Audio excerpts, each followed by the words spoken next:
When Dr. Beverly J. Armento was 23 years old, in her first year of teaching, and after 17 years of physical and emotional abuse, she was at her darkest point of the sole point of considering suicide. She struggled through an actual night-long beating in a simultaneous talk with God. I love the way that you put that. That's incredible. And I think many of my listeners have been in that same place. Yes. Along with the voices of her teachers and students who argued with her in her mind about the pros and the cons of her choices. By early dawn, she came out on the, I love this too. By early dawn, she came out on the other side of hopeless toward hope. Wow. She was clear on her purpose in life and with the drive to live and to live free from that fear and trauma in her current life. I know that Beverly's story is going to resonate with many of you. And the bottom line is, you are not alone. Have you ever felt like giving up, quitting, throwing in the towel?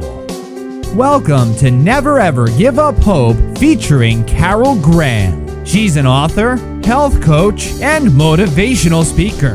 Backed into a corner multiple times in her life, Carol shares with you stories on how she overcame some of the toughest obstacles a person can go through in life, but refused to give up hope. Rather than admit defeat, an opportunity was presented, and it involves each and every one of you. Carol will feature spectacular guests who will share their messages of hope, encouragement, and their inspiration to prove why life's adversities only make you stronger. And now, welcoming the host of the show, here's Carol Graham. Dr. Beverly J. Armento, professor, educator, author, speaker, advocate. From an early age, she was responsible for her blind, artistic, and mentally ill mother. Though from the outside she seemed to excel at school and in the world, inside, Beverly was hurt by her mother's rage and delusions. This is going to be an amazing story. I just get goosebumps as I'm reading about your life here. And I thank you so much for being on Never Ever Give Up Hope today. So tell us your story, starting with the 20 years of struggling to survive the trauma. Well, first of all, thank you so much, Carol, for inviting me to talk with you today. And yes, indeed. I'll tell you something. I was so lucky because the first 5 years of my life were good. I had a mother and a father who loved me. I was sort of a pampered only child for 4 years. The point I want to make is that foundation time for me was positive. And I think what happened in those 5 years laid a framework for me that enabled me to have my strong side, my optimistic side, my hopeful side. Um, when I was 5, there was a big turning point at the house, and from then on, I think that was when my mother suffered a serious psychological break, and Oh, my father left, and my mother was blind. She had been blind and going blind in her early childhood. Um, she's the only member of her family, 8 children, with this rare corneal disease. And as a young child, I learned how to live with a mother who was blind. There's certain things that you need to do around the house to make sure that your mother can find things. My baby sister was born when I was 4. And so there was baby food, baby formula, baby diapers. I learned early, like at 5, I started learning how to feed the baby, change the diaper, do all of those things. And again, lucky for me, I liked doing those things. So as I grew older and had much more responsibility around the house, I didn't begrudge that. I never was angry about my Wow. about my caretaking responsibilities. But you do develop some pretty negative coping techniques. Okay. I learned that I could not say certain things around my mother or do certain things because they would trigger an angry response from her. And of course, that involved me as the primary target of her rage. So I learned what those kind of cues were that set her off. And at home, I just pushed all of my emotions down. Um, and in a situation like this, where my mother was dependent on me and yet beat me and called me nasty names, um, you know what? The perpetrator and the perp and the one being assaulted developed this very unhealthy codependent relationship. Oh, And really? and I lived through, so that all of that, the suppression of emotions, the codependent relationship, uh, the lack of social relationships outside the family, because you don't know who to trust. You never tell people about what's going on at the home. So, the depth of your social relationships really is not there. Um, At this point, did you have to deal with self-pity? I do not remember feeling that way, Carol. Really? Um, I I had more of a sense of fear Okay. and apprehension. But the other thing that saved me all the way through those next 17 years was school and church. I loved to learn. I was a curious kid. The teachers kind of liked me because I was always there with my hand in the air. I loved school. And school was a safe place. And those teachers, I swear to you, Carol, every single one of them was like an angel to me. I Wow. felt I felt like they were my teacher. They encouraged me. As I got older, they mentored me. My high school teachers encouraged me to go to college, things that I would never have thought of because, of course, we were poor also. Right, right. We lived in housing projects most of the time. I was active also in church. And so both of those places were really positive influences on me. And as I look back at my life, I think the idea of being hopeful was present with me all along. And it's linked to my love for school and my sense that school was safe. Oh, And, okay. and there were positive people at school. Let me give you an example. When I was just like 8 or 9, and this pattern of my mother's behavior was sort of well entrenched. I had two other, my younger sister and a half brother at that point. And my job in the morning, before I got to school, was to get these two up, get them cleaned up, get them dressed, get them breakfast. Oh, Get, wow. yeah, get them to daycare, and then I got to school. Oh, my And word. every day, what drove me was my goal. And my goal was I, I had to get me to school on time. So that meant I figured out how early I had to get up, you know, get myself ready, Right. then get the kids ready. And then, so I had that all mapped out. And I had to leave the kitchen nice and clean. Um, as you know, How did your mother respond to that, knowing that you were being responsible for all of it? just took it for granted that I was Oh, going to do that.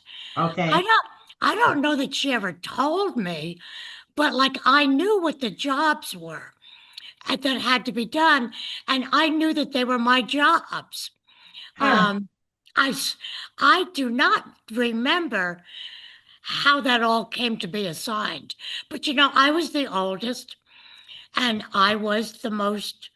I just assumed that responsibility. Huh. I was the one that guided her around the community, that took her on the bus to go do the grocery shopping. I played those leadership roles at Wow. home, and it was just assumed by me, and I think Huh. assumed by her that it was going to happen. And also, if something went wrong at the house, that meant it was my fault, you see. Oh, my goodness. But being hopeful, you know, was a characteristic of mine all the way through. And I think that, like getting to school and then getting to college, I had to figure out how was I going to get to college? How was I going to, pay for it? So I had all this little problem solving, but through my life, I set goals, and then, I had to muster up the energy to achieve those goals. And I did that for a long, long time until I crashed. And that was during my first year of teaching. My sister had left to go to nursing school. My stepfather had left. It was just mama and me and my two half brothers. And, I was the only one bringing in income my first year of teaching.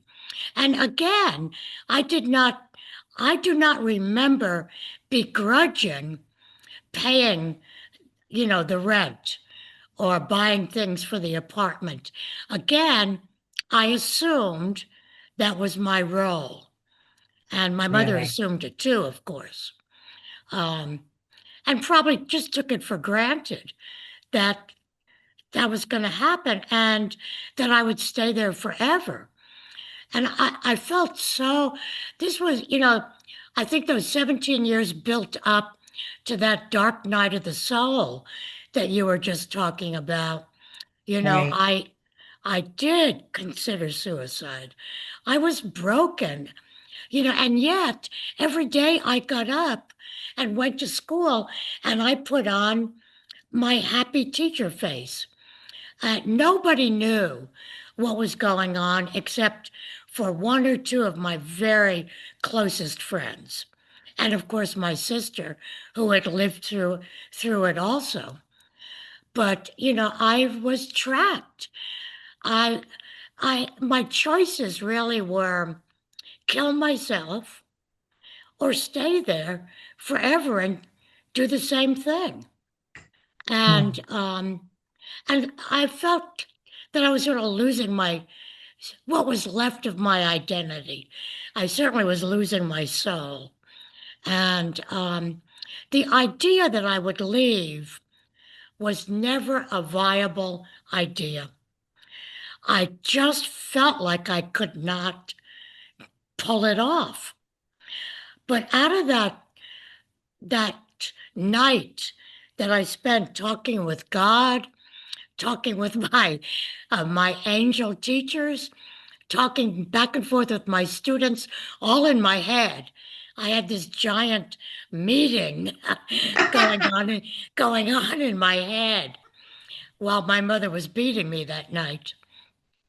I all of a sudden, Carol, I felt like if I were going to teach next year and the next year and the next year, I had to leave. I had to find myself. I could not I could not stay there and teach.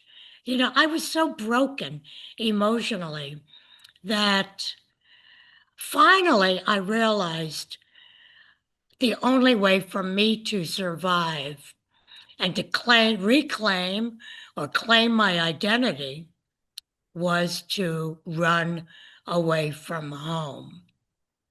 Run away. 23 years old, I ran away. But when I had this dark night of the soul, it was like the middle of the school year. And it was my first year, and they were fourth graders, and they loved me, and I loved them. I could not leave that moment. So again, my hope of teaching the next year helped me make a plan. I knew I had to have a concrete plan that would take me from whatever it was like March or April, that would take me to June. You Oh, know, okay. how was Okay. I going to get to June and keep myself together? So, what I decided that night was that every day as I packed up and went to school, I would take something physical, like one of my college books that I loved, a pair of underwear, a blouse that I liked, just one item. And so I did that. And at school, I had a box in the cloak closet, and I started to put things in there. And Really? that was my reminder. That was my link to my goal. Um, and, Wow. and so the last day, and by that time I did have a car. And by that time, I had a box that was full of a few precious belongings. And I put that in the car and I drove away. My mother, when I didn't show up that day, called the police and said that she thought I'd been kidnapped. And and so the police put out a 13 state alarm for me. Um, Oh my goodness. yeah, 23 years old. I did drive from New Jersey, Patterson, New Jersey. I drove to Sarasota, Florida. I did have a friend help me drive to where my father lived. My father also abandoned me. He walked out when I was 5 and showed up, in the early part at the summer after I graduated from college and my sister graduated from high school. My father shows up in my life Huh. after paying no child support. It's one of the things my mother was so angry about is that he never, took responsibility for his own 2 girls. Why did you Um, think she took that anger out on you? she did because you know something, my sister and I looked just like our father. We did not look at all like our mother. We looked just like the father. My face, the shape of my face is, I got the square Italian chin, dark olive skin, dark hair. I guess she thought I was the representation of of my father. But if she was Um, blind, but well, she could see just at oh some point. well, she used to touch our faces, Oh, so okay. she knew our features. Yeah. And my mother, when I was 9 years old, had 2 of the earliest successful corneal transplants in the country. Huh. Yes. And so her sight was restored. And it was a great it was a great human interest story. And all of a sudden we were famous. We were on This Is Your Life. She was on Queen for a Day, Oh, Strike It Rich. really? Yeah, all of those. And my mother was was was great. She she could switch her personalities all the same way that I was weak Beverly at home and strong Beverly at school. My mother was an actress, a very good actress when she was on those programs. She was perfectly sane, beautiful, eloquent, had a good Wow. story to tell, and you know, and everybody loved my mother. Huh. Meanwhile, back at the farm, Yeah, you, it was a different story. no kidding. Wow. Another question I have, and this is totally off the subject of what we're talking about. Just curious, what is your doctorate in? I'm in education, social studies education, which Okay. with a major in economics of all things, um, and psychology. You know, social studies is sort of like history, geography, political science, all of that made developmentally appropriate for children K to 12. Okay. And so social studies education is my field. And as a kid growing up in the projects, who would ever have envisioned getting a doctorate and being a college professor? That was never Yeah, no even kidding. Wow. that was never on the horizon. Right, right. So now what about the next 20 years? Carol Graham would like to show you the path from misery to miraculous triumph in her fast-paced memoir, Battered Hope. She relates her determination to succeed as someone who experienced one horrendous nightmare after another. Gang raped and left for dead, loss of a child, husband falsely imprisoned, and cancer. Nothing could break her tenacity or faith. No matter what you face, heartache, loss, suffering, or injustice, Carol will illustrate how she became a victor the same way you can. The secret is to never, ever give up hope. Order your copy at Amazon or batteredhope.blogspot.com. And how I'll you tell- found hope to survive through all that hidden pain. You know something? It was 20 years between the time I ran away and the time I finally sought psychological help. And in Really? those 20 years, I allowed strong Beverly to be the only Beverly. I was a great teacher. I got my master's degree. I got my doctoral degree.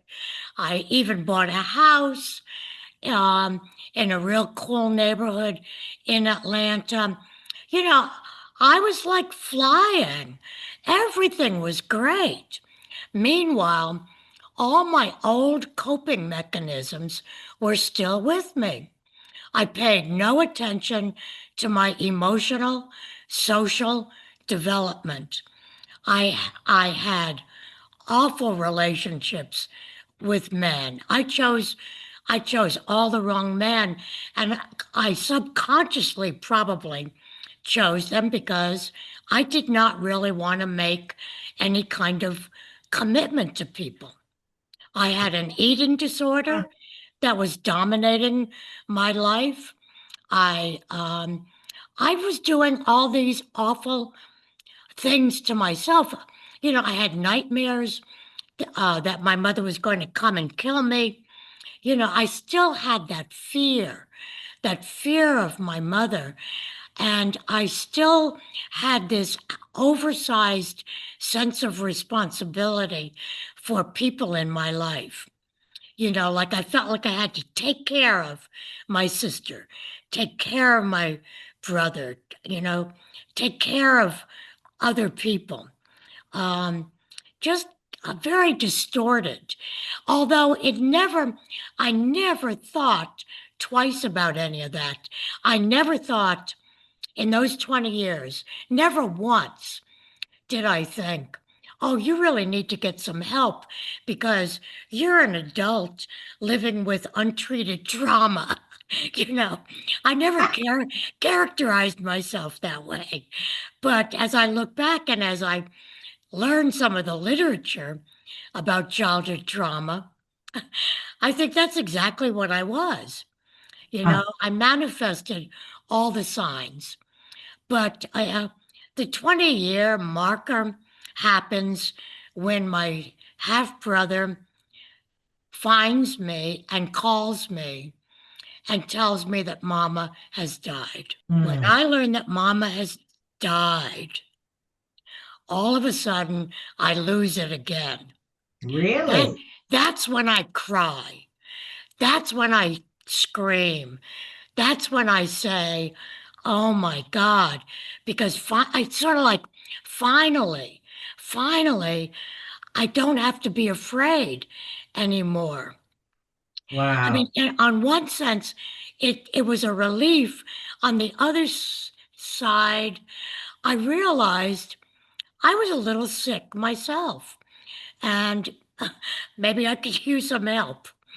And I found the most remarkable. He was a psychologist, but he acted kind of like you think a psychologist is supposed to act. Like we talked a lot. And Carol, every session I left there with new insights.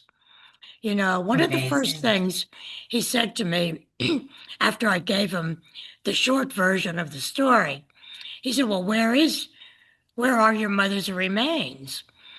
And, they were actually in, like some unknown person's part of, the crematorium, just kind of waiting there. My half brother had not claimed them. And my psychologist said to me, Beverly, you must bury your mother. Huh. You must bury your mother. And you must bury little Beverly along with her. You must, like symbolically, but Right, he right. said, like, really, really. So I got in touch with a beloved uncle, my mother's youngest brother, who lives in the town where my mother grew up. There's a cemetery there where our grandparents are buried. And with my uncle's help, I got the family together. I got the cremains sent to me, took them on the plane, and we actually buried my mother. There's a nice plaque there. We had a little ceremony, and it did an awful lot for my siblings and for me to, symbolically bury, the awful part of our childhoods, Right, right.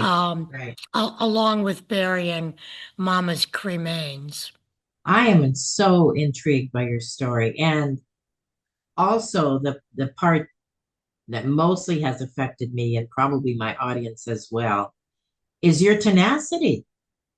You are the poster girl for never ever give up hope. Everything that you did, all the goals that you set as a young child, I mean, it's absolutely amazing. And I so appreciate, I know that many listeners are relating to various parts of your story as I am, even though they're very, very different. And so I appreciate you being so raw and so open. So now tell us about your books. I have two books here, Seeing Eye Girl and Life's Turning Point. So share, if you would, about those books, how you came to write them and what they're about, whatever you'd like to share. As I came out of that work with my psychologist, I thought at that time, I was only in my 40s. Then I thought at that time, someday I'm going to write about my childhood. Well, it took me a long, long time. I stayed really busy with my career and my life, as most of us do. Right. But in retirement, I went back to that idea. And I'm so glad I, I had a little maturity, uh, that came along with me. Hopefully that brought a little wisdom, and I was able to put my life in perspective. Right. Um, because by this time I realize if I'm going to write this story, it's not going to be an angry story. It's going to be a true story. It's going to be the real thing. It's going to show the trauma. However, I did not want to overdo the trauma, and I did not want this to be a Mama Dearest book. Right. I was Right. not out to bash my mother. And I really did not want the reader to feel sorry for the narrator. I wanted them to see the strong girl in me. Um, Mm. so Seeing Eye Girl is that story that I've just kind of told you today of the growing up years. And then there's with me running away from home, then there's a little epilogue of, the 20 years later. Right. But so that's Seeing Eye Girl. And I'd love for your readers to pick that up. You can easily pick it up on Amazon. Um, the Life's Turning Points is a little personal reflection journal that can go along with Seeing Eye Girl. It's a chance for you, the reader, to write a little bit about your story. So I open with some vignettes from my life and then ask you about your life. Oh, And, interesting. and I must tell you, Carol, while we're talking about writing, right now I am writing a story about another memoir about the father. And Oh, this part of my life is going to be the adult living with untreated trauma. So I'll deal with that topic in a little more depth in right. this next book, and that's going to be called Willpower. Oh, I like that. Yeah, yeah. So I've got a website. It's just my name, Beverly Armento Author. And on that website, you can keep up with what I'm doing and what I'm writing and the podcast I'm on. You'll be able to find this podcast on my website. Um, and so I'm so excited about putting this on my website, Carol. So we kind of covered all the bases. Is there anything else that you would like to share, or what would you like to say to the audience, people who may be, relating in some ways to your story? I want you to keep the idea of hope in mind. For me, hope as a kid was kind of a coping mechanism. Mm, And, I had a lot of coping mechanisms, and most of them were kind of maladaptive and had negative consequences for me over the long run, like suppressing my emotions. But thank goodness I was a hopeful kid. right, And that's a positive coping strategy. I used it to help me get to school. And, every goal I, I set out, what are the steps I have to take? And luckily I had a lot of energy and a lot of motivation to achieve my goals. And that's what it takes. You know, Once you set a goal, it's up to you to muster the energy to reach that goal. And if you keep setting a little goals and achieving them, then you can make bigger goals. that's uh, right. like I made the big goal of saving my life. Right, right, That's right. pretty big. Yeah, Yeah. but hope, it's all about hope. It's all about hope.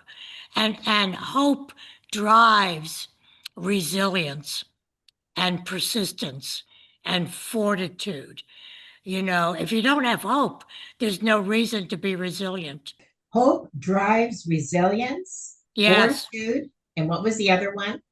like, fortitude and motivation, all of those, your agency, your willingness to go after your goal. If you don't have hope that you can achieve this goal, you will never get off your butt. I like that. To work Willingness. for it. As an educator, did you notice some of the signs in some of your students that concerned you that they might be going through something that you went through?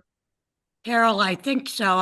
I think you come out of this situation, or at least I did, with a great deal of empathy and compassion, Yeah, and yeah. your eyes, your in part, I think my eyes see a lot of things because I lived with someone who was blind, and you become the eyes for that person. So you've got to look at the details. You've got to look at the clues. And I looked at kids with a sense of love toward them. I wasn't seeking to analyze them in any way. I wanted to love them all equally. I wanted them all to be successful. And I knew that was my job, to set them up in situations where they could be successful. Um, but you can see, and kids, a lot of kids are just like me. They cover it. You know, Right. I tried to cover my physical bruises, but they did sometimes stick out. Teachers probably must have seen that. But I came to school with a smiling face. Mm, I did not put my head down and cry. I right. did not cower in the corner. There are kids that do that, and that's a real obvious sign. But most kids cover if something awful, awful is going on in their home. I am in touch with many of my former students who were fourth, Oh, fifth, and sixth graders when I taught them. They are now 70 somewhat, and many of them say, Miss Armento, when I was in fifth grade with you, it was a rough time at home, but I always felt safe in your class. I always oh my felt like goodness. I always felt like I wanted to be there. I wanted to learn, and you made learning fun. And that's great feedback. What a legacy. Wow. Yeah, yeah, yeah. I mean, when my old students, and now they're old, tell me these things, I feel like I could die now. It's worth it. Yeah, I had a wonderful career. It's it. I had a great life as an educator, and one of my themes and my platforms now is to celebrate teachers and to help people realize once again how important a teacher is in kids' lives. We've kind of demeaned that profession in many ways, Right. and it's time to turn our attitudes around on that. I think that a lot of that is because it goes both ways and people gravitate to the negative of what they've seen and like in the news or personal experience, wouldn't you say? I agree. I So I it's agree. it's sad and it's imbalanced. And when you and I grew up, we had a different attitude towards teachers too than what is Oh now. yes, the You know that teacher was to be revered. exactly. Yeah, absolutely. Well, this has been wonderful, and I don't want to cut you off too early. If there's anything else that you Oh, want to I share, I think I think I've said a lot, and okay. Okay. I don't have anything that's burning, but Okay.